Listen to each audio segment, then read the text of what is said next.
Okay, so our next part in this series of challenges in the late 1800s, we're going to deal with another set of terms today and consider these things. Can you analyze the issues of weak leadership and corruption in politics in the 70s, 80s, and 90s, the 1800s? Can you discuss civil service reform in the late 1800s? Do you know what civil service reform is? And can you assess the importance of economic issues in the late 1800s? Were they important? Were they not important? Were other things more important? Or were they it? Were they the big thing? This image and this caption tells us a lot. So the green says, during the Gilded Age, which is where we are, if you remember from topic 2, the U.S. Senate and House of Representatives were split down party lines, which should very much remind us of the way things are today. Neither party is able to claim much of a political advantage over the other. So even when seats change, when power shifts, it's pretty much a deadlock. Nothing of great significance happens. People are frustrated, overwhelmed, and feeling powerless in the face of their government. While Congress enacts many major reforms during Reconstruction, very few measures are passed from Reconstruction, the end of Reconstruction in 1877 until 1900. Instead, the time period of the Gilded Age is going to be characterized by inaction and corruption, raising questions of whether or not democracy can work in a time where such powerful corporations and such wealthy individuals exist. We mentioned this before, and this idea of urban problems, political corruption, and political machines. Just put this back up in this one to remind you of where we are. Political cartoonists like Thomas Nast calling out people like Boss Tweed and the political machines that seem to be the ones who are truly pulling the levers of power and counting their strength.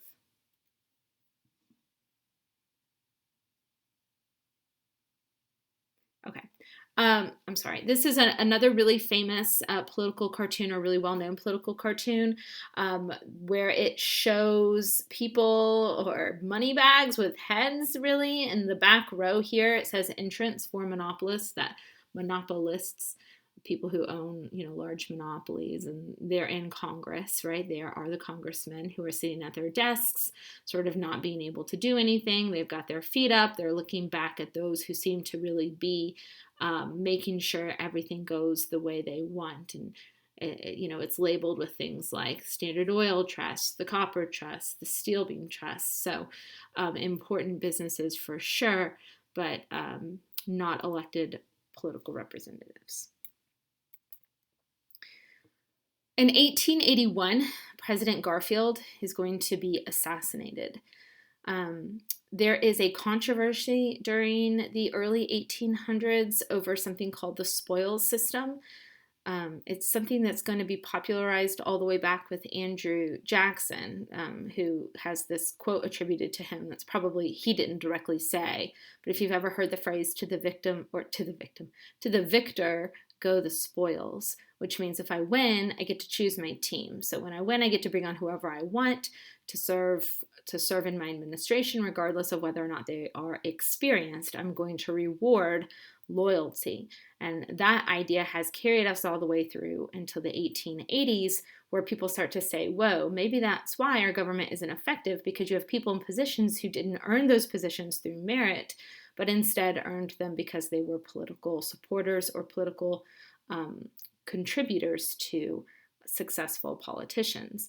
So Garfield's going to be assassinated by a political supporter who expected a political position when he's elected president. And this is a drawing of the witness to his assassination.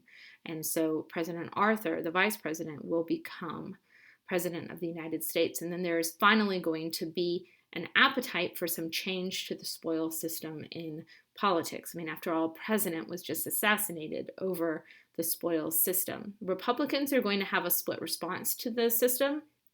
There's going to be two different camps: stalwarts who are fine with the existing system, and half-breeds who want reform. The Garfield-Arthur presidential ticket was a compromise ticket between those two Republican groups, and when Garfield is killed, Arthur is going to tackle civil service reform, even though he had previously opposed it. So public opinion is against the spoil system, and this is going to be the beginning of the professional civil service, where you have career people who are in positions that they went to school to be able to understand how to do. So you're hired based on qualifications, not connections. At least that's the theory, right? The election of 1884 is going to see a man named Grover Cleveland elected. I think that picture is covering up his name a little bit.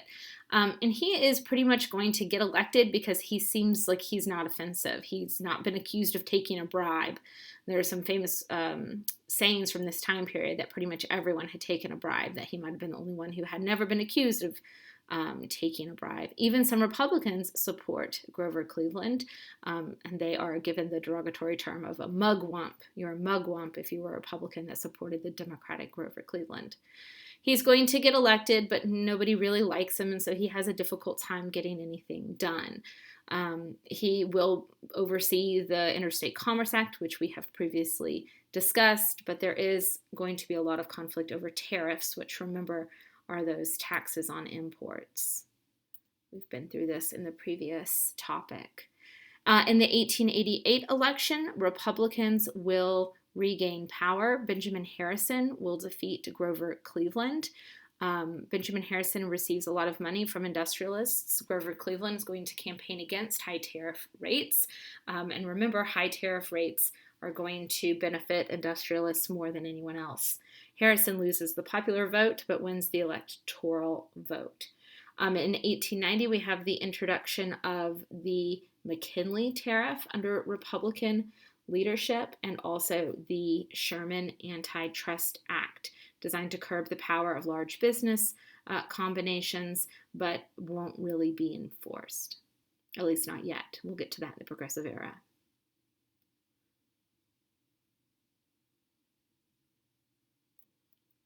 The public's discontent is made worse by economic problems.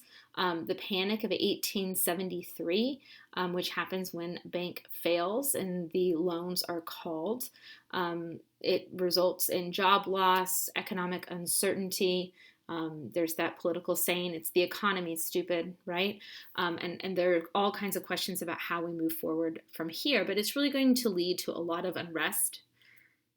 Hang on, let me fix that real quick and then I'll keep going. It's really going to lead to a lot of unrest in rural America, who are by and large going to be those most responsible or most heavily burdened by the panic. And you can see there in that image, it says the situation, the result of interest-bearing bonds in Sherman, that the debt is going to be carried on the back of prosperity. And he's at a tombstone that says, "Here lies prosperity." Enslaved in 1863, stabbed in the back in 1873, and assassinated in 1893 by John Sherman, Grover Cleveland, and other traitors in Congress. Laborers are being saddled with interest, and they are on the road to pauperism. You can even see the detail in the background. The house is labeled. It says mortgaged. So lots of problems going on in rural America, some of which we've discussed in the previous parts of this topic 3 conversation. But one of them is the money supply. There are some who felt that making adjustments to the money supply might solve farmers' problems. During the Civil War, the government had expanded the money supply by printing a lot of greenbacks. That's what they would call paper currency. But this paper currency cannot be exchanged for gold and silver coins. And because they printed so much during the war, it led to a lot of inflation. And so after the Civil War, you have 3 types of currency floating around. You have greenbacks, you have silver, and you have gold coins. But then you also have government-issued bonds. When the government stops printing gold coins, they stop making silver coins, and they begin to pay back bonds, we're going to have a condition called deflation. And this is also going to sort of be evidenced here on this chart. This is the Depression of 1873, which follows the Panic, or the Depression of 1893, which follows the Panic of 1873, which share some common themes. So think about the similarities there, and then the long-term effects of both. 503 banks fail, 74 railroads fail. More than 15,000 businesses close. The unemployment averages more than 11% during the years between 1893 and 1898. So lots of questions about economic stability. This is an example of those greenbacks which were not backed by gold or silver and so therefore quickly lose value. And I'm going to keep going actually. I was going to break this into a separate conversation, but I want to keep it moving here. So here we can analyze the economic issues that farmers face in the late 1800s, describe the groups farmers formed to address these problems, and evaluate the impact of the Populist Party. So everything that I just set up in that last little bit is going to feed into what we're talking about today. It's going to be rural Americans who are bearing the brunt of these failed policies that are happening in Washington, and a lot of these rural Americans live out west. So it says, life was difficult for prairie farmers who faced difficulties of nature as well as unpredictable prices and rising debts. Why were farmers willing to put up with the hardships that came with their way of living? Remember that sod house. There's another one in the background. The roof. Look at the roof. You can see. So the spread of farmers' alliances, so groups of farmers getting together, is going to culminate in the formation of something called the Populist Party or the People's Party in 1892, which will be our focus in the next topic. But populists seek to build a new political party. They would run entire slates of candidates. So for local positions and for national positions, they become very popular very quickly. And so the major political parties, the Democrats and Republicans, are forced to take them seriously. And here again is another example of what these farmers are facing. This is over a 30-year period. If you look at the trend in terms of the price of these farm crops, what is happening and why? Here's a map where the Populist Party is important or established versus the more establishment political parties. What does the map show about the popularity of the Populist Party? Where are they popular? The Grange. The Grange is going to be formed out of this Patrons of Husbandry, this group, one of these groups of farmers that we had talked about. And you can see here comes the railroad. It says extortion, consolidation train, bribery, coming right over the backs of the individuals that are working hard, right? And the farmer is standing there saying, look what's coming your way. They're seeking to form this coalition where you might have people who are struggling in the cities, if you think back to topic 2, and then you also have farmers who are struggling out west and in the south. And they're saying our interests are aligned. And if you can get those groups together to vote for change, amazing things, amazingly interesting things can happen in American politics. So you have the Grange, you have the Farmers Alliance. This is an image exemplifying the Granger movement, which promotes the rights and interests of farmers. And the illustrator obviously views farmers as central here to the rest of American life, that American life cannot continue as normal without the farmer. I've seen some of these commercials lately also advocating for subsidies and other things for farmers, right? Farmers feed America. If you've ever heard that slogan, these are the roots of that farmer movement. I've mentioned the exodusters in a different section, but this is Pap Singleton, and this mass migration was more than 60,000 Blacks, African Americans, from the South to Kansas, and they join something called the Colored Farmers National Alliance, which is ultimately a populist movement. Populism is going to continue to be popular, but also continue to be a source of frustration because it's very difficult for them to sort of coalesce behind one idea, let alone one leader. They do nominate a populist president in 1892, James Weaver. He's going to be the presidential candidate. Their convention is going to be held in Omaha. The platform calls for a return to unlimited coinage of silver, for federal ownership of railroads to sort of streamline railroad policy, and also for a graduated income tax. So the less you make, the less income tax you pay. The more you make, the more income tax you pay. It calls for an 8-hour workday, again, to try to entice those workers out east to join their cause, for immigration restrictions, which was also designed to entice those industrial workers.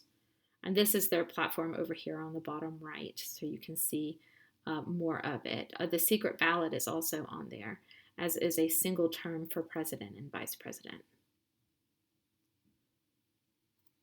And a lot of the popularity of the populist movement is going to be spurred by this 1893 depression that we've already looked at. This is Weaver, the People's Party candidates for president and vice president. And again, they're competing at local, state, and national levels. Equal rights to all, special privileges to none. The election of 1896 is going to be a really populist election. The populists are going to decide to endorse William Jennings Bryan. He's a Democrat, but he gives a speech known as the Cross of Gold speech, where he essentially aligns himself with the views of, that's him right there in that cartoon carrying the Cross of Gold, which he says all farmers and industrialists are carrying, and not wanting to split the vote between the populists and the Democrats. Since they liked William Jennings Bryan, the populists don't nominate anybody in this election, but William Jennings Bryan is going to be defeated by William McKinley, and the party will begin to decline after that. This is William Jennings Bryan, an incredibly gifted speaker. All right, reach out with any questions, concerns, issues, considerations. Let me know what you think. Thanks, guys.